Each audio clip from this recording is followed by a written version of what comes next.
All right, many thanks for making us the #1 breakfast show within the country. And of course, we're getting into our Kickstarter conversation right now as all-level students write their examinations. The government of Uganda has made its strides, renewed efforts to boost technical and vocational education for Ugandans at primary, post-secondary and university graduates. Now, as part of this effort, the results released by the Uganda Business and Technical Examinations Board, of course what you know as UBTEB, on Thursday shows a 71% completion rates with over 4,000 students passing their examinations. Now, students sat for examinations in 5 categories, which are technical diploma, physical and biological diplomas, physical and biological certificate, business diploma and business certificate. Now today we want to look at vocational education as an option for students who are doing the UCE examinations right now. And so Romeo will tell us who we have in studios to have that conversation. Awesome. And to discuss this, we have the Deputy Executive Secretary Examinations Management at the Uganda Business and Technical Examinations Board. That is Dr. Wilfred Nahamiah, and he joins us right now in studio. Good morning. Welcome. Yes, good morning. Yes. Good morning, sir. Good morning. Mr. Nahamiah, first off, tell us, what is UBTEB and what does UBTEB do? UBTEB is Uganda Business and Technical Examinations Board, and it is a body, a national body, mandated to regulate, coordinate, and conduct assessment and examinations in all the vocational and technical institutions in the country. All the vocational and technical institutions. Yes, so we are promoting vocational education. And diploma levels. So as we promote vocational education, why should a student writing the UCE and UACE exams consider vocational training as an option or UBTEB? Yes, vocational training as an option should be considered because of the emphasis on the hands-on skills. As you are aware, we've been training and churning out to graduates with at different levels with all sorts of degrees, but their employment has been very, very limited. But with UBTEB, the assessment, it is hands-on skills in the various areas which are still virgin. And you may need to note that most of the countries that have really seen growth and development at high rate, and you can mention a list of them, Germany, France, Japan, and so on, their emphasis has been vocational education. So as we speak, your focus is not only setting exams, but making sure that you pass out students that have the requisite skills. Yes, yes. How best are you making sure that you achieve, how best are you achieving this? The way we are achieving this is that we have abandoned the traditional kind of training and assessment, where students used to be trained on models in building. You build something small and then you break it down. But now we have been emphasis on projects. The students, by the time they finish their diploma programs, 2 years of certificates program, they will have come up with the products that have got a market value. We have students in technical colleges. When you go to UTC Chichwamba, UTC Bushenyi, you are going to find out that students with the supervision of the lecturers, they have come up with the teachers' quarters, they have constructed chapels with the assistants. And the emphasis is that by the time you get out of the college, then you know I can do this. Because the emphasis now has been based on competencies, not certificates. Correct. Because we have noted that people have got certificates, but the certificates have not given them jobs. And you are also aware that I think there is a problem with our manpower planning. I am an economist by training, but then you need to know how many economists do you train.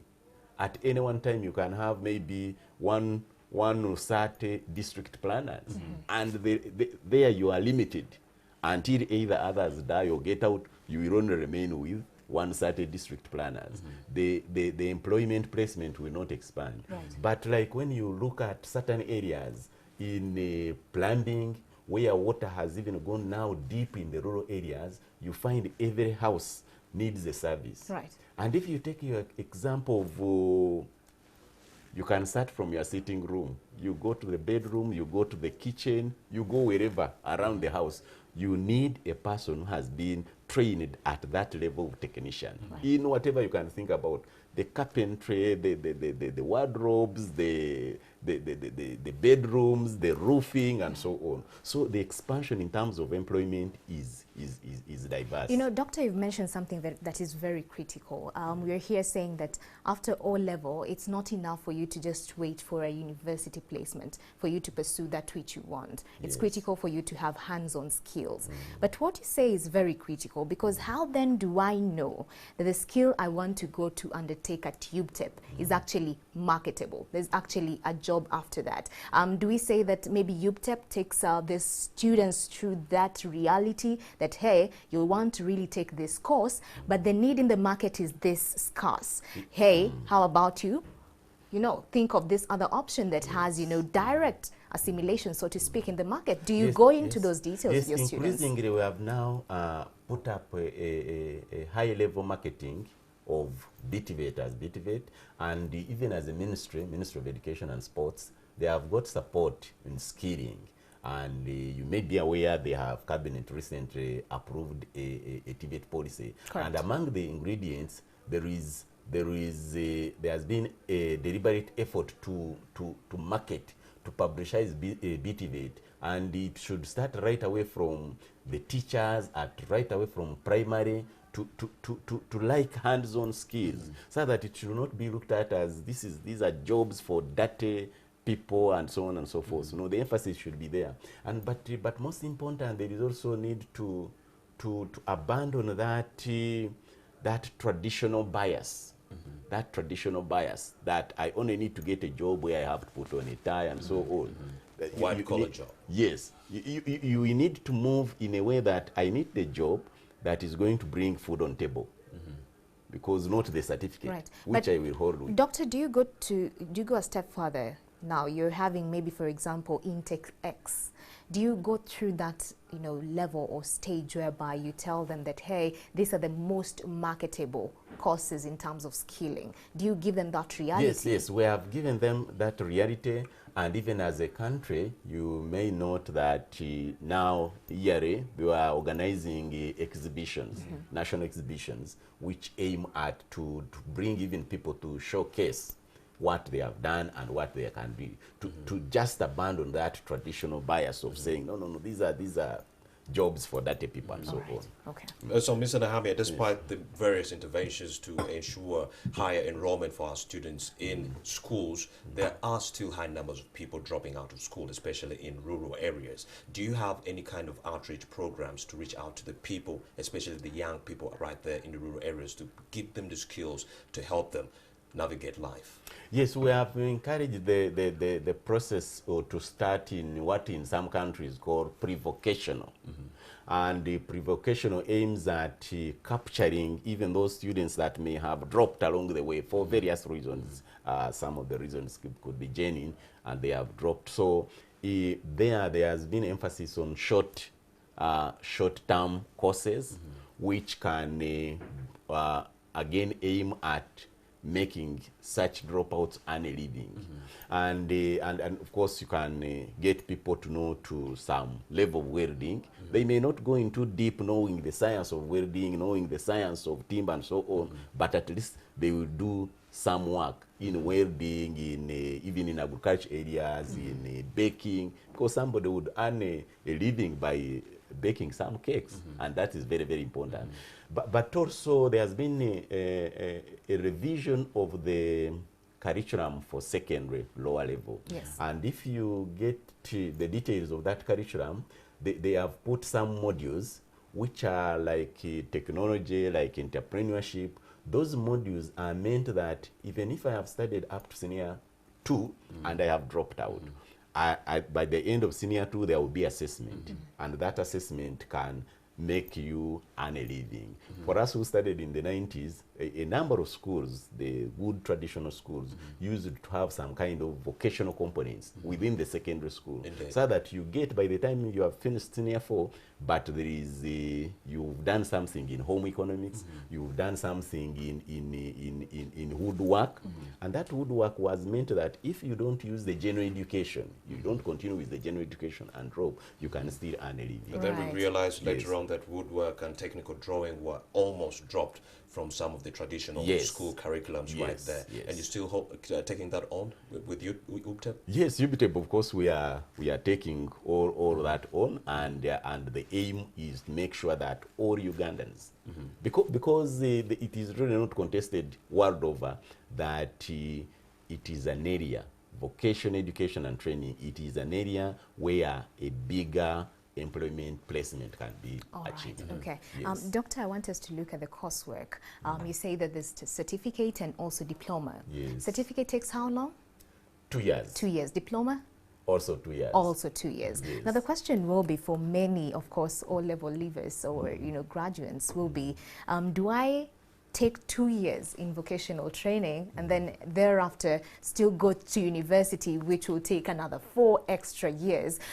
In terms of that fusion, are you working with universities such that if, for example, person X or student X takes a course, for example, in engineering, something very tangible, and wants to pursue that in the university, do you have a fusion with universities or different colleges to ensure that this student, when they get to that university level, actually get the privilege to be exempted from repetitive courses that they've already exhausted at technical level?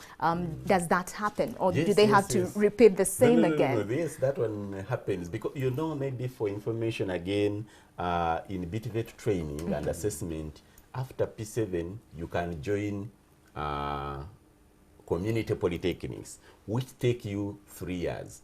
But those 3 years are equivalent to senior 4. Yet senior 4 takes 4 years. But this one is more of hands-on. Because the emphasis, you want to train a plumber, you want to train a carpenter, but you give more practicals and give less science. Now, those various students can join national certificates with those who have finished senior 4. And also the emphasis, you slightly reduce the practicals but increase the science. Then the same students after the national certificates can join diploma. And now, Director, to answer your question, once those students have done diploma in the different fields, diploma in civil engineering, diploma in water engineering and architecture and so on, and lands and surveying, they can now join degrees. Now, when you go to Kyambogo, I happen to have been a lecturer in Kyambogo about 4 or 5 years ago. Now, those students are, depending on how you have performed, but if you have done a diploma, we call them national diploma, you join in second year of when you go to the university. Meaning you are going to study 3 years, an engineering course instead of 3 years. But if you have got a higher diploma, you join at third year. You only study for 2 years. Brilliant. It's only when you have a pass diploma. Pass diploma, unfortunately, you will study in first year. Dr. Nahamia, now I'm looking at still that rural young man or young woman right there who has no education at all, but would like to join UPTEB. Do they have a chance at UPTEB? Yes, we've got now what is referred to as recognition of prior learning, but you need some assessment. I may not have even gone to school at all. Yes. And currently, the Directorate of Industrial Training, called DIT, can assess you. Once they assess you and they grade you that you're of a certain level, I could have learned, is what we call informal, I could have learned building from my father, just looking at him building. So in this case, you're appraised based on the skill that you have, not the then purpose. you can later be joined. Right. Yes, once they assess you, say, so even that rural boy, he can be helped. All right. In Let's look at the authenticity of the different institutions that say that we offer technical training or technical skilling. Yes. We know at the end of the day, it's business for majority of them. Yes. They don't just open for the sake of opening and for the sake of skilling. How do you go about verifying the different institutions that are cropping up every single day? Because it's a hot space right now in Uganda because government is pushing so much for technical grooming. Yes, we've had in the past some challenges, mainly in the business institutions. There were so many, but somehow not regulated. But in November 2017, the Ministry of the Ministry of Education issued a guideline, which were conditioned. Those guidelines were conditioning them to that they have no option apart from doing UBTEB examination, so long as you are in business and and technical or vocational. So but we also have some in collaboration with the Education Standard Agency, and we have also put up a mechanism to collaborate with the DEOs. They have a forum in the whole country, and then we go and verify and then give the center an assessment center, and then later we trace. Because we also work direct actually with even the very institutions, because our assessment is not necessarily a summative assessment or fine assessment. It has a component of continuous assessment, which is done at the institutions. So we move around in about three times in a year. We move throughout the country to verify. And once we get those who are not within the national guidelines, then we bring them to So how do parents go about verifying that? Who do they check with in terms of when they want their children to actually join a vocational institution? Who can they verify with? Yes, we've been encouraging the parents, because that's the only way to do it. Through our sensitization and so on, we have been encouraging parents to only first verify that the institutions are accredited, and we have encouraged all the institutions who have accredited to put on their walls in their offices the license from the Ministry of Education, but also the letter of accreditation. The way you go to a pharmacist and know you have a license. So can they also check with UPTEP? Yes, they All can. right. They can. Because someone can just fake a license and post it. And periodically now we've been also publishing these institutions, but also on our website. Now it is a running website, and you can check which institution is authentic. It seems like everything is moving according to plan. Tell us about the magnitude of the response. Break it down in numbers. Oh, how has the public received this? The public has really been increased. We started when around 2011. The numbers were about 20. But we are now, the numbers are moving towards 100,000 that we are assessing. And in BTVET, that is a very good, reasonable number. Like in business programs for business, because we assess both technical vocation and then business, for this current year, the students who are going to their second years, we had the 130% increment. Yes. That's so the numbers more than doubled. And also very interesting is that the numbers of girls, whereas they are still very low in technical diploma colleges, but they have been consistently moving up. But also interesting, in our last release of exams by UBTEB, the performance was also better for girls in the technical diploma programs. So what are some of the challenges you've experienced since 2011? Some of the challenges is, of course, still limited funding, but that has been overcome with time because government has consistently been giving us money. But also the challenge of that traditional bias, vocational education is meant for failures and so on. But it is with the sensitization and so on, we now have students who are opting for diplomas instead of going for university degrees in engineering and other areas. So that bias has been traditionally there, and then, but of course also some few of those institutions who want to do internal assessment. They do their own assessment, and yet we want to standardize. So that means that they end up churning out graduates who are really half-baked, who are really not good, and they spoil the name in terms of saying, no, the industry says, you are producing good, rather you are producing products which are not good. You are producing plumbers who cannot do good work. And that's why we are really now vigorously looking for those institutions which are not accredited, not to spoil the name of BTV. Of course, Dr. Nahamia, we cannot talk about the challenges without talking about the achievements you've garnered over the last 8 to 7 years. What are some of those? Have you registered any major projects? Because we are talking about students that have been given the requisite skills to go out there and make those projects come to life. Do you have any notable big projects that you can boast of? Yes, one of them is our real life projects. Real life projects, everybody has admired them. Break them down for us. The projects, when every student now, both at diploma and national certificate, you cannot graduate unless you come up with a piece of product that has got a market value. And that is very, very key. And you can physically see that when you move throughout the country in the institutions. But also most important is the online registration. We are no longer manually registering and having lines of all things, because we have over 560 institutions in the whole country. So we no longer bring them that they have to have long lines and then cost traveling to Kampala and so on.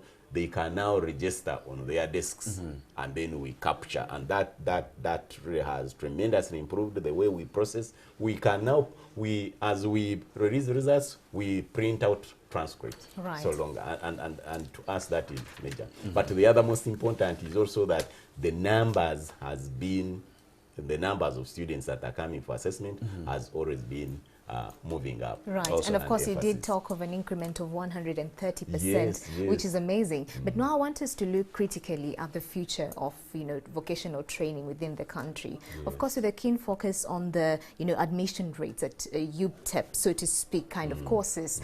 Now, we do know that, like you actually did mention, just a few days ago, weeks ago, the lower secondary level curriculum was actually reviewed. Yes. Now it has a lot of vocational components, skilling components therein, which is amazing. But as UPTEP, what's your strategy moving forward such that, I'm a parent and I'm talking as a parent, Yes. a parent who is saying that, hey, but now the secondary curriculum is offering this. There's the vocational bit in the secondary curriculum. Why should I bother investing more in my child after O level to go to vocational education, and yet they were already skilled in university? Why should I not put that money to university kind of training? Yes. So where are you putting your strategy in there? You still need to do that, because the secondary curriculum which has been revised just gives you a dose.